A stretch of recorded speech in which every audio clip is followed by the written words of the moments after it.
जय हिंद, वंदे मातरम मेरे प्यारे बच्चों। और आज मैं एक ही मुद्दे पे बात करने आया हूं, शिक्षा।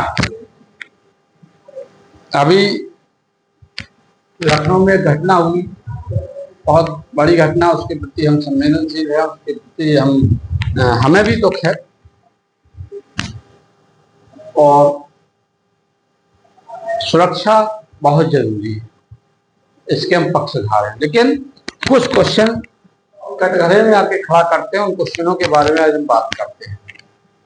क्वेश्चन क्या है कि कुछ दिनों से पत्रकारिता ने एक रूल बना लिया है, बोलने का तरीका बना लिया है, कोचिंग माफिया। इस शब्द में काफी लंबे समय से सुनता आ रहा हूँ। घटना के पहले भी देश के जाने माने पत्रकार सीधा सीधा यूज कर रहे थे टीचरों के लिए। एक गुरु की गरिमा होती है, गुरु होता है चाणक्य जैसे गुरु के भारत में। तो क्या कभी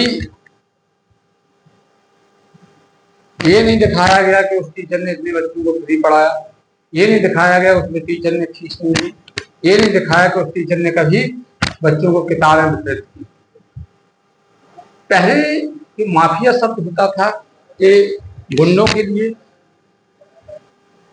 जो भ्रष्ट तंत्र को फैलाने का काम करते हैं, उनके लिए यूज किया जाता था। आज के टाइम पे एक ट्रेंड बन गया कोचिंग माफिया, मतलब जो पढ़ा रहा शिक्षा से जुड़ा हुआ है वो माफिया हो गया भैया। जो बच्चे बन रहे हैं उनके बारे में कोई चर्चा नहीं करेगा, जिनकी नौकरियां लग रही है उनके बारे में कोई चर्चा नहीं करेगा। जो एक जहां सरकार अपनी व्यवस्थाएं देने में फेल होती है, वहां लोग शिक्षाएं देकर बच्चों को आगे बढ़ाने का कार्य करते हैं, उस पर कोई बात नहीं करेगा। बात किसकी होगी? शील। क्वेश्चन ये है कि ठीक है, मानक है, जरूरी है, मैं भी इसका समर्थक हो जाता हूं, लेकिन क्या किसी भी संस्थान के लिए पहले ही इतने नियम लागू कर दिए जाएं तो उसमें अगर सामर्थ्य होगा तो मानक शुरू करके वो उस चीज को, किसी संस्थान को चालू करेगा, नहीं तो उसमें क्षेत्र को चुनेगा ही नहीं। इस भ्रष्ट तंत्र में कभी आपने अपने जो देश के महान राष्ट्रभक्त नेता हैं उनके बारे में सर्च नहीं की? कभी उनको माफिया नहीं बोला? तो करोड़ों का घोटाला करते हैं उनको माफिया नहीं बोला? मंदिर में दान पेटी से पैसे निकाले गए उनके लिए सब नहीं हुए? यूज हो रहे हैं तो किसके लिए? देश के उस शिक्षक के लिए जो खुद भूखे सो जाता है लेकिन अपने कर्म कभी नहीं भूलता है,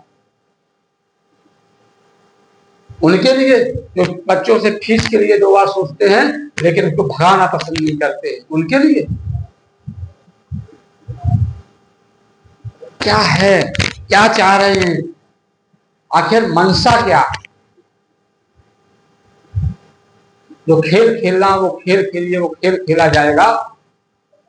वो कलम से शुरुआत की थी तो कलम के माध्यम से ही आगे का भी जो नियम होगा वो झेला जाएगा। पीड़ा इस बात की है, कहीं एक टाउन है, एक जिले में आपने कितने कोचिंग शिक्षण संस्थान ऐसे दिए? एक जिले पे मैं आता हूँ, ये कोई जिला है, इस जिले में ये बताइए कितने ऐसे संस्थान आपने दिए जिससे मध्यम वर्गीय बच्चों का भला हो पाए, मध्यम वर्गीय बच्चा पढ़ पाए? आपने कितनी लाइब्रेरी दी? आपके नेताओं ने कितनी बच्चों को लाइब्रेरियां बना के दी हैं? कैसे, कितने आपके लोगों ने इतने संस्थान दिए कि गरीब का बच्चा जाके वहां पे एजुकेशन प्राप्त कर पाए? क्या इस क्वेश्चन का आंसर आपके पास है महोदय? क्या आपके शासन प्रशासन के पास इसका आंसर है? वो तो मजबूर है, उनको जैसे नियम करोगे वो तो लागू करेंगे। मैं क्वेश्चन नहीं कर रहा हूं, मैं बता रहा हूं, ये चीजें प्रश्न खड़ा करती हैं। इस जिले में इतने कस्बे हैं, इन कस्बों में लाखों की संख्या में जो गरीब स्टूडेंट रह रहे हैं, इन स्टूडेंटों का एक मात्र सहारा होते हैं प्राइवेट शिक्षक। मात्र सहारा होती है शहर की छोटी छोटी लाइब्रेरियां, सस्ते दामों में उन्हें मिल जाती हैं। 300 रुपए, 200 रुपए, 500 रुपए में वो बैठ के अपना स्टडी करते हैं। उतने में बिजली का बिल और रूम का हॉलों का किराया और रेंट नहीं निकलते हैं, फिर भी सहयोग किया जाता है। क्यों? क्योंकि कहीं ना कहीं आपके क्षेत्र का बच्चा बढ़ रहा है और बढ़ रहा और उसको मंजिल तक पहुंचाना है। लेकिन सरकारों ने क्या किया, क्या इन क्षेत्रों में आप सर्वे करा लीजिए, कहाँ एक लाइब्रेरी दी थी, कहाँ एक कोचिंग फ्री दे दी कि वास्तव में गरीब का मध्यम वर्ग का बच्चा पढ़ जाए, यहां से वो भी इस तंत्र का हिस्सा बन जाए, वो भी राष्ट्र की सेवा कर ले, उसको भी अवसर मिले। क्या नारे और बातें करने से पूरा तंत्र सफल हो जाता है? सुरक्षा जरूरी है, मैं फिर भी कह रहा हूं, लेकिन सुरक्षा के साथ साथ आपको इस चीज का भी ध्यान देना आवश्यक है कि आपकी जो जिनके लिए जनता ने आपके प्रतिनिधि और लोगों को चुना, इन्हें कितनी लाइब्रेरियां दे दी, रोड की शीशियां डलवा दी, लोगों को राशन दे दिया कि यार सही पूरी चीजें हो गई।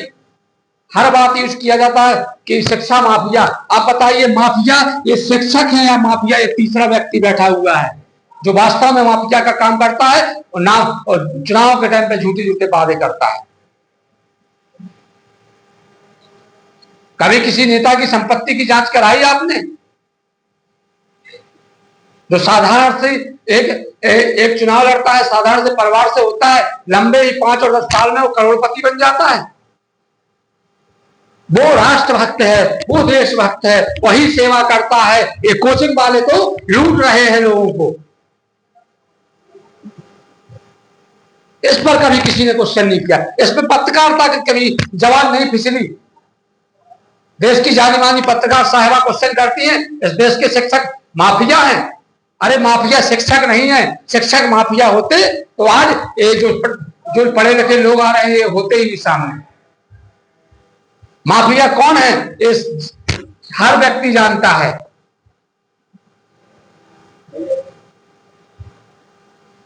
लेकिन इस पर किसी ने सवाल नहीं किया। वाही लूट रहे हैं, हाँ हाँ सही, मैं भी कह रहा हूं सही होना चाहिए, लेकिन मैं महोदय कहता हूं सारे प्राइवेट कोचिंगें बंद कर दो, सारे प्राइवेट स्कूल बंद कर दो, सारी लाइब्रेरी बंद कर दो। लेकिन इन बच्चों ने क्या बिगाड़ा है, इनको व्यवस्था तो दो। ये पढ़ेंगे कैसे, ये कैसे नौकरियां करेंगे? इनको भी तो पढ़ने का हक है, शिक्षा का राइट है। ये भी तो आगे कुछ करना चाहते हैं, इनके पास नहीं है पैसा।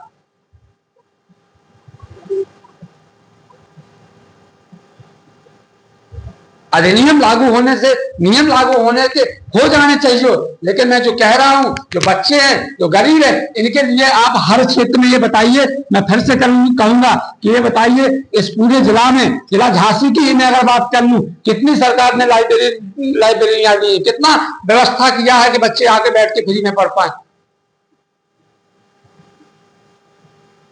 या बिल्डिंग बना के उनको रेंटेबल बना के दिया हो, कितना नहीं किया। क्यों नहीं किया? क्योंकि शिक्षा से उतना इंटरेस्ट नहीं रहा। स्कूल चलो अभियान तो जरूरी है, लेकिन उस स्कूल चलो अभियान के साथ साथ उसके लिए एक बढ़िया क्वालिटी एजुकेशन देना भी उतनी आवश्यक है। क्यों आप नियम नहीं बनाते? चाहे वो नेता का बच्चा हो और चाहे गरीब का बच्चा हो, सब अगर गवर्नमेंट स्कूल में पढ़ेंगे, बनाइए ना। प्राइवेट स्कूल बंद कर दीजिए, मान्यताएं देना बंद कर दीजिए ना, प्राइवेट कोचिंग बंद कर दीजिए, लाइब्रेरी बंद कर दीजिए, बना दीजिए एक बेहतरीन सिस्टम, दे दीजिए ढांचा बना के हर कस्बे को, हर जगह को एक लाइब्रेरी, बच्चे पढ़े, हर गांव में एक लाइब्रेरी दे दीजिए। फंड की कमी थोड़ी है आपके पास, कराइए काम। अरे 2 सीसी कम डलाइए, लेकिन हर गांव में एक लाइब्रेरी दीजिए, एक स्टेडियम दीजिए, जिससे बच्चे पढ़ें और इस व्यवस्थाओं पर क्वेश्चन मार्क लगा सकें। लेकिन जिसने सत्य बोला है वो किसी ना किसी भेंट चढ़ा है। अभी हाल ही में भरत तिवारी था, रास्ता गलत चुना उसने, लेकिन लड़ाई तो वो किसकी लड़ रहा था? बिजली की और लोगों के लिए लड़ रहा था। ये शौक नहीं होता है किसी को गलत रास्तों पर जाने पर मजबूर होकर व्यक्ति जो है अपनी आवाज उठाता है।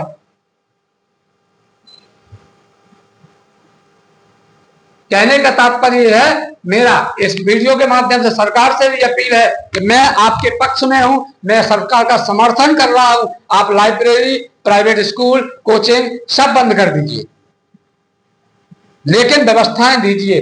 लोग कैसे पढ़ेंगे इस पर चिंतन नहीं करना पड़ेगा आपको? कैसे लोग एजुकेटेड होंगे? और सबसे बड़ी चुनौती जो गांव के बच्चा है, गांव के बच्चे को कैसे आप सहयोग प्रदान करेंगे? या आपका सिस्टम इसमें नहीं कर पा रहा है तो भैया नियम बनाइए।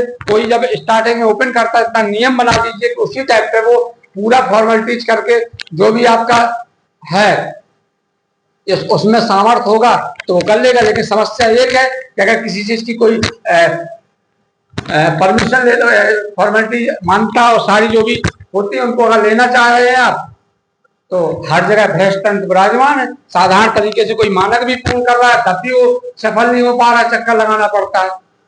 बदलाव बहुत जरूरी है। कोचिंग वाले माफिया नहीं है, माफिया तो कोई और है।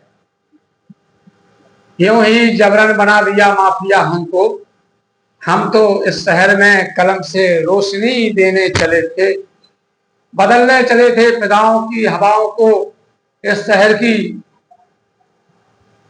लेकिन बदले में कुछ और ही मिला, बदले में कुछ और ही मिला।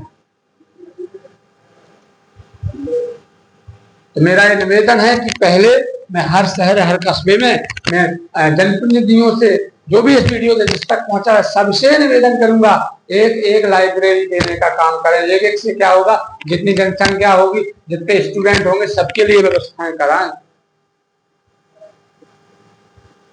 एजुकेशन की व्यवस्था तो कराना आपका दायित्व है ना। इतना तो आप अपने राज्य के बच्चों के लिए, अपने राष्ट्र के बच्चों के लिए करना ही चाहिए।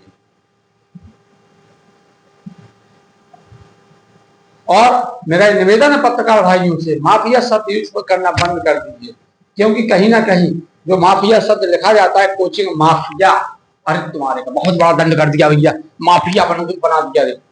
कौन सा डकैती चोटी डाल दिए भाई, किससे जबरन पैसा मांग लिए, किसको कोचिंग से भगा दिए। इस देश में लाखों जो शिक्षक हैं उनके हृदय पे क्या आघात होता है, कभी आपने सोचा है? आपके गुरु ने भी आप लोगों को पढ़ाया होगा, आपने कभी सोचा है? नहीं सोचा। क्योंकि पहले इतने मानक नहीं थे, अब मानक ज्यादा हो गए। तो मेरा ये निवेदन है कि जो अनियमितताएं मिल रही हैं उनमें सुधार हो रहे हैं। और अगर आप वास्तव में बंद कराना चाहते हैं सरकार, तो आप दूसरा फंडा अपनाइए, टोटल बंद करा दीजिए। और चाहे बच्चा किसी का भी हो, आप गवर्नमेंट स्कूल में पढ़ाने के लिए बाध्य करें, सुधार होगा। बातें बहुत हैं, बहुत चीजें अभी लाऊंगा। ये तो एक मात्र छोटी सी पहल कर रहा हूं। मैं माफिया शब्द बर्दाश्त नहीं करूंगा। ये माफिया नहीं है, ये वही लोग हैं डॉक्टर, मास्टर, IAS, IPS और विभिन्न प्रशासनिक पदों पर बैठे व्यक्तियों के जीवन का जो शैक्षणिक जीवन है और एक पदों के तक पहुंचाने का कार्य करते हैं, ये गुरु है। गुरु की गरमान दीजिए। और अगर आप नहीं दे सकते हैं तो आपसे कोई मांगने के लिए, ऐसा नहीं कि आपके ना कहने से कोई गुरु नहीं कहलाएगा, कोई शिक्षक नहीं कहलाएगा। लेकिन माफिया शब्द अगर आप करते हैं तो आने वाले टाइम में और भी चीजें हैं, खोला जाएगा चिट्ठा। जो अपनी जबान बेच देता है, जो अपनी कलम बेच देता है, वो शिक्षक नहीं है। शिक्षक तो कलम से, कलम को घिस घिस कर जीवन बना देता है। कहते नहीं है, स्वयं जल जाएगा दीप में प्रकाश सबको देगा, मंजिल तक पहुंचाएगा। यह है एक बेटर शिक्षक की क्वालिटी। पैसा उसके लिए महत्वपूर्ण नहीं है। शिक्षक का महत्वपूर्ण जो दायित्व होता है अपने बच्चे को सफल होना और सफल बनाना, और उसको मंजिल तक पहुंचकर देखकर ही सुकून मिलता है। तो मेरा यह आग्रह है कि ये माफिया शब्द कहना बंद कीजिए। जय हिंद, वंदे मातरम।